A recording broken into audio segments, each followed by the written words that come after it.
Hey guys, welcome back.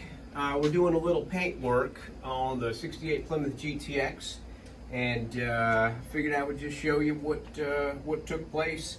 Didn't think we were getting any body work. We've been doing so much mechanical on it, but anyway, it needed something. He had a pretty invasive scratch here on the quarter panel, and he asked us if we could take care of that. So basically what we did is, sanded it down, got rid of the scratch. The quarter was a little bit wavy, so we went ahead and fixed the waves.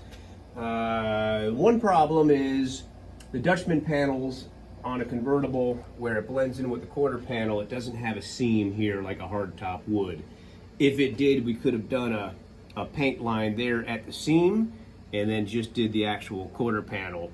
But with this case, no stopping lines. We had to do both quarter panels, the trunk, of course, and we also did a blend going to each doors.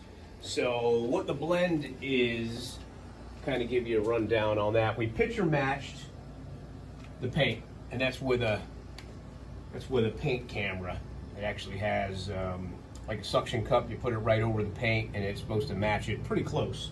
So it was a 98% of a match, which is great. But sometimes, if you have that paint line coming all the way to another existing line, sometimes you'll see the difference, no matter how good the match is.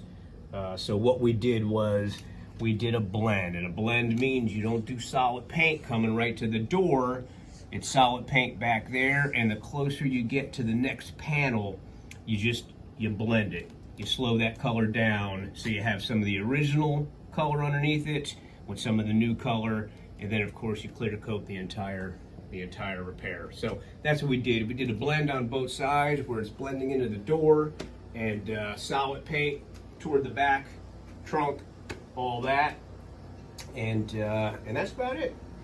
That's about it. We've been having a good time working on the 68, and hopefully get more mechanical stuff done. Don't make me laugh. We'll get more mechanical stuff done this week, and that's it. Hope you enjoyed, and we'll see you on the next one. Please like and subscribe, and thank you.